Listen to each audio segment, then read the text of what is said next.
Church History by Eusebius of Caesarea, translated by Arthur Cushman McGiffert.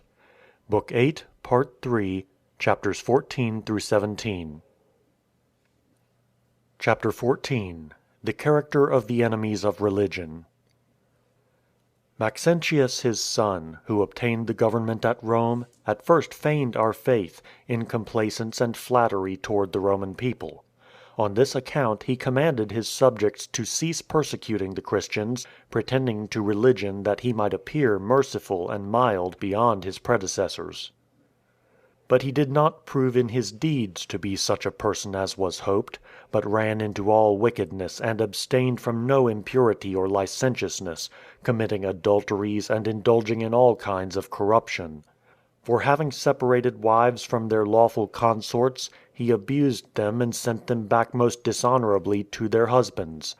And he not only practiced this against the obscure and unknown, but he insulted especially the most prominent and distinguished members of the Roman Senate. All his subjects, people and rulers, honored and obscure, were worn out by grievous oppression. Neither, although they kept quiet and bore the bitter servitude, was there any relief from the murderous cruelty of the tyrant. Once, on a small pretense, he gave the people to be slaughtered by his guards, and a great multitude of the Roman populace were slain in the midst of the city, with the spears and arms, not of Scythians and barbarians, but of their own fellow citizens. It would be impossible to recount the number of senators who were put to death for the sake of their wealth, multitudes being slain on various pretenses. To crown all his wickedness, the tyrant resorted to magic, and in his divinations he cut open pregnant women, and again inspected the bowels of newborn infants. He slaughtered lions, and performed various execrable acts to invoke demons and avert war. For his only hope was that, by this means, victory would be secured to him. It is impossible to tell the ways in which this tyrant at Rome oppressed his subjects, so that they were reduced to such an extreme dearth of the necessities of life as has never been known, according to our contemporaries, either at Rome or elsewhere. But Maximinus, the tyrant in the East, having secretly formed a friendly alliance with the Roman tyrant as with a brother in wickedness, sought to conceal it for a long time. But being at last detected, he suffered merited punishment. It was wonderful how akin he was in wickedness to the tyrant at Rome, or rather how far he surpassed him in it. For the chief of sorcerers and magicians were honored by him with the highest rank. Becoming exceedingly timid and superstitious, he valued greatly the error of idols and demons. Indeed, without soothsayers and oracles he did not venture to move even a finger, so to speak. Therefore he persecuted us more violently and incessantly than his predecessors. He ordered temples to be erected in every city, and the sacred groves which had been destroyed through lapse of time to be speedily restored. He appointed idol priests in every place and city, and he set over them in every province, as high priest, some political official who had especially distinguished himself in every kind of service, giving him a band of soldiers and a bodyguard. And to all jugglers, as if they were pious and beloved of the gods, he granted governments and the greatest privileges. From this time on he distressed and harassed, not one city or country, but all the provinces under his authority, by extreme exactions of gold and silver and goods, and most grievous prosecutions and various fines.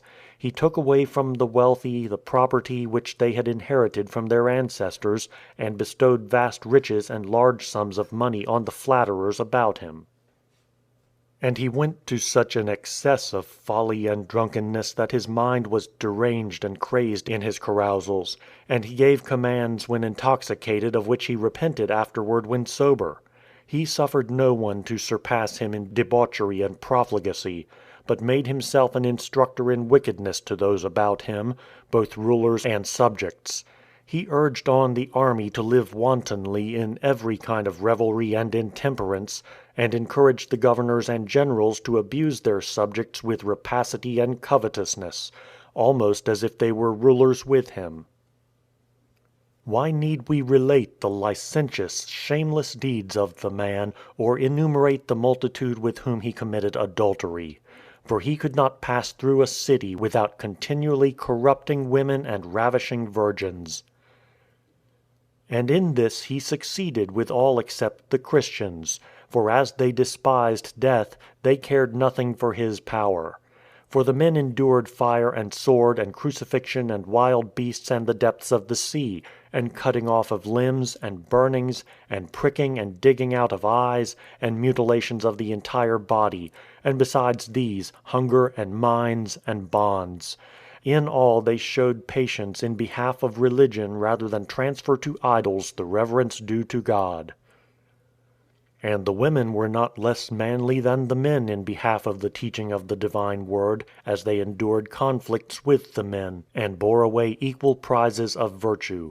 And when they were dragged away for corrupt purposes, they surrendered their lives to death rather than their bodies to impurity. One only of those who were seized for adulterous purposes by the tyrant, a most distinguished and illustrious Christian woman in Alexandria, conquered the passionate and intemperate soul of Maximinus by most heroic firmness.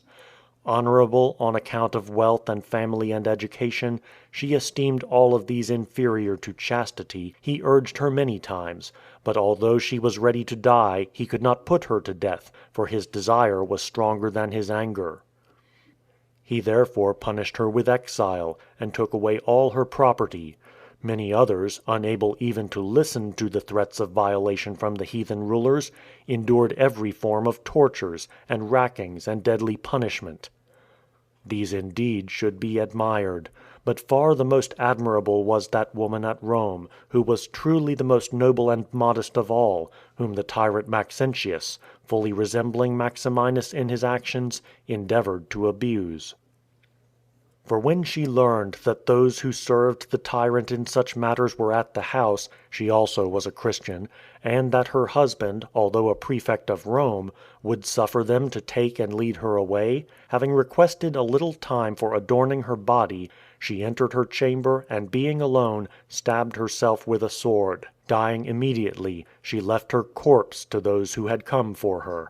And by her deeds, more powerfully than by any words, she has shown to all men now and hereafter that the virtue which prevails among Christians is the only invincible and indestructible possession. Such was the career of wickedness which was carried forward at one and the same time by the two tyrants who held the East and the West. Who is there that would hesitate, after careful examination, to pronounce the persecution against us the cause of such evils? Especially since this extreme confusion of affairs did not cease until the Christians had obtained liberty. Chapter 15. The Events which Happened to the Heathen. During the entire 10 years of the persecution, they were constantly plotting and warring against one another. For the sea could not be navigated, nor could men sail from any port without being exposed to all kinds of outrages, being stretched on the rack and lacerated in their sides, that it might be ascertained through various tortures whether they came from the enemy, and finally being subjected to punishment by the cross or by fire.